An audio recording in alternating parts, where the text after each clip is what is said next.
Welcome to Reach Out and Live. This is the day after Christmas, so we thought we would fill this time with beautiful Christmas music, all to strengthen your spirit. So let's worship together.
Noel. That's one of those great old-fashioned Christmas words.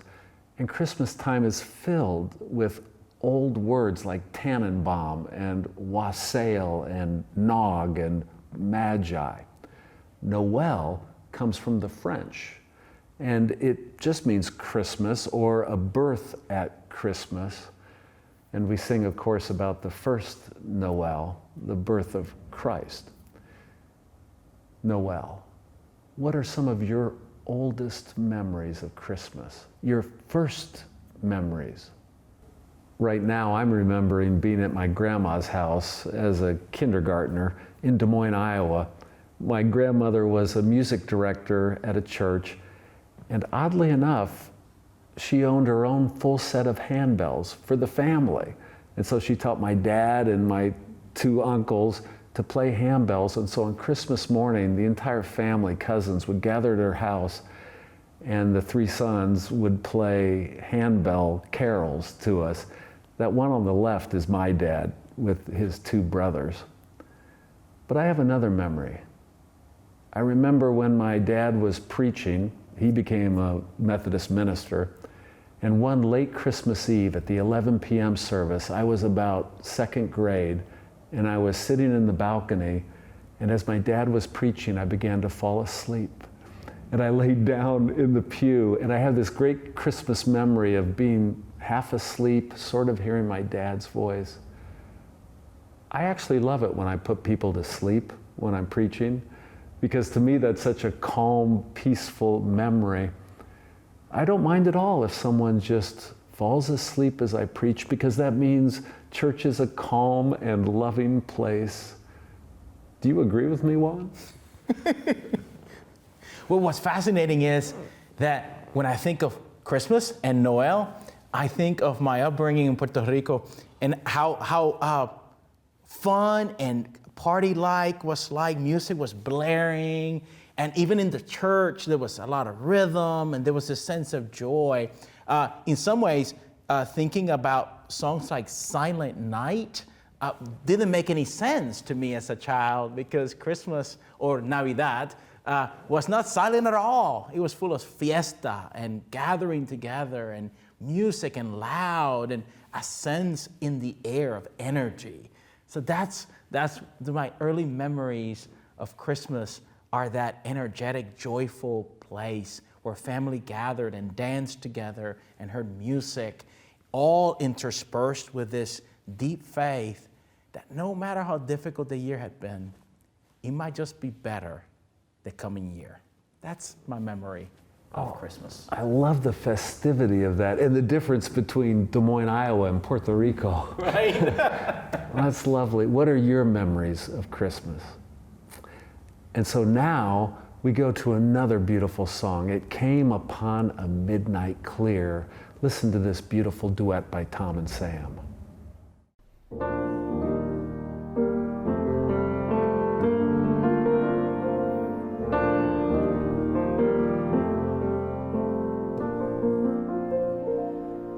It came upon the midnight clear, that glorious song of old, from angels bending near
I love that carol.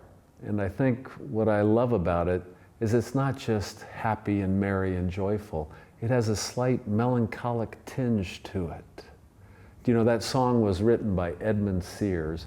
He was a minister in Wayland, Massachusetts. That actually is just down the road from the church I served in Concord, Massachusetts.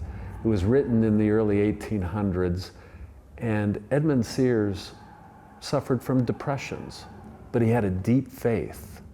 And I think somehow this song connects a deep faith and a hopefulness, but with a type of sadness. In the Eastern Orthodox Church, they actually have a concept to name that. They call it bright sadness. But I think there's a natural combination of feeling sad and yet also some hope, even joy. In our culture, we imagine those two emotions are completely separate. I'm not sure they are. I think at Christmas, a lot of us feel some types of sadness, but that can entwine itself with a sense of joy as well, a bright sadness. It's fascinating too, because for me, when I think of midnight clear, I think of nighttime. And in Spanish, it's noche. And noche is not something bad. Noche is that which is obscure, that which is slightly hidden, that which we need to discover together. There's almost this romanticism about what happens in the evening at nighttime. And so I can imagine that melancholic feeling, but it's filled actually with possibility. It's filled with mystery. It is filled with hope. It might not be clear right now, but there's a curiosity there for me. And I think often at Christmas time, maybe because it's towards the end of the year, I too am filled with curiosity. The year has gone, the Christ has shown up once again, and I'm wondering, how is that Christ child going to be living in me now? Is there a newness that might emerge or a possibility? What kind of gifts am I going to be able to truly receive in this season, in the midst of so much need and struggle? What kind of gifts can I utilize differently? So that's what this triggers for me, is it's reflection into the possibility of what this evening, this night, this noche, this midnight clear might just bring. Boy, that is the essence of Christmas. Can we give birth to that Christ light within us? Can we be the light to the world? And now we turn to one of the most beloved Christmas carols. It's actually more about what we call Epiphany in the Christian church, but we sing it at Christmas, and you know it well. We Three Kings.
You know, Jim, in Puerto Rico, in Latin America, Epiphany is the primary Christmas celebration. And so I remember growing up as a child, and Christmas Day, the gifts were mostly clothes and very practical things, but the toys and the really good stuff came at Epiphany. And we would leave grass for the three kings and water for the camels.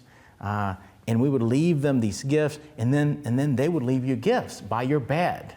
And I remember seeing those gifts. It was a great reminder of these wise men who came long ago to bring these gifts to the Christ child.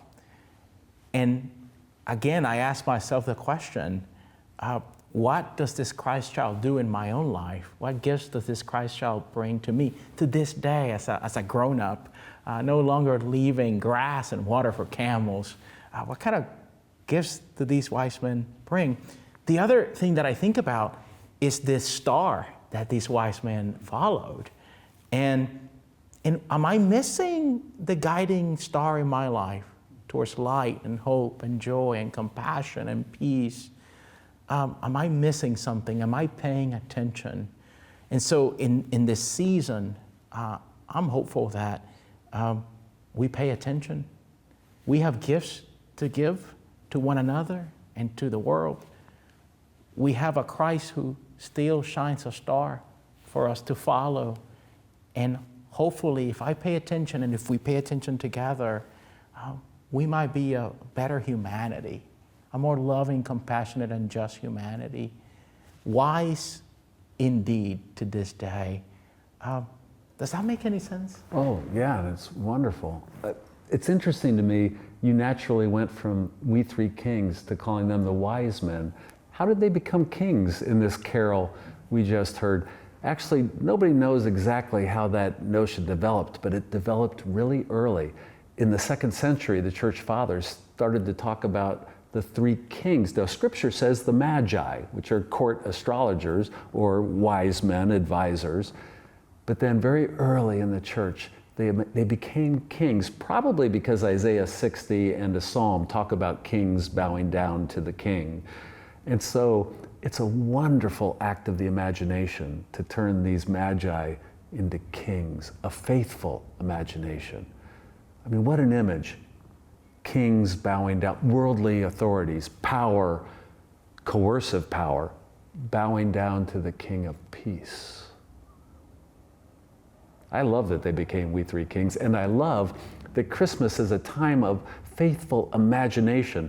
I mean, we have two birth stories, Luke and Matthew, and they're very different. And the kings are only in Matthew, and the shepherds are only in Luke. But then we merge it all together imaginatively into a nativity scene with shepherds and kings and Joseph and Mary and a manger. Manger is only in Luke, it's not in Matthew. But I love Christmas as an act of imagination. You know, Christmas almost didn't happen. It almost didn't happen in Scripture. Paul, those are the first writings in our gospel. Paul's letters are being written in the 50s. He makes no mention of the birth of Christ, none at all. The very first gospel written was Mark. It makes no mention of a birth story. Jesus appears as an adult. The Gospel of John only mentions the Word became flesh. That's the whole Christmas story. Then it's an adult Jesus that appears.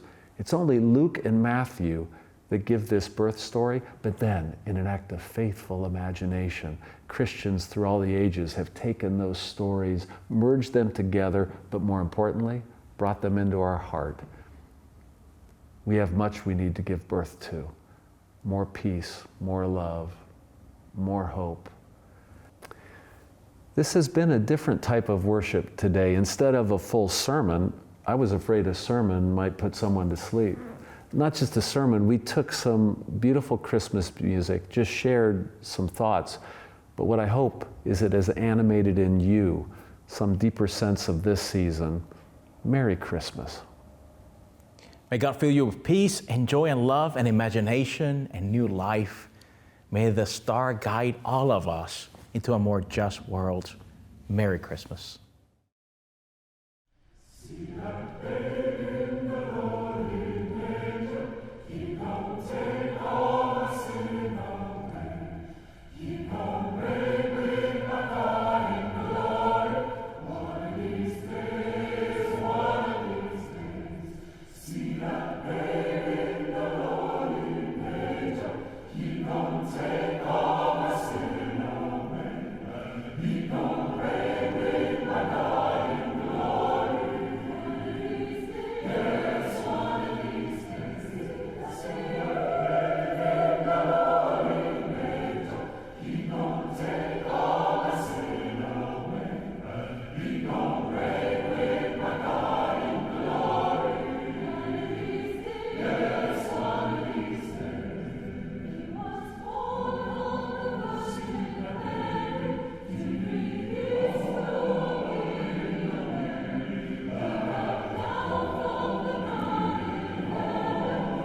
I think it's wonderful that we could celebrate Christmas together.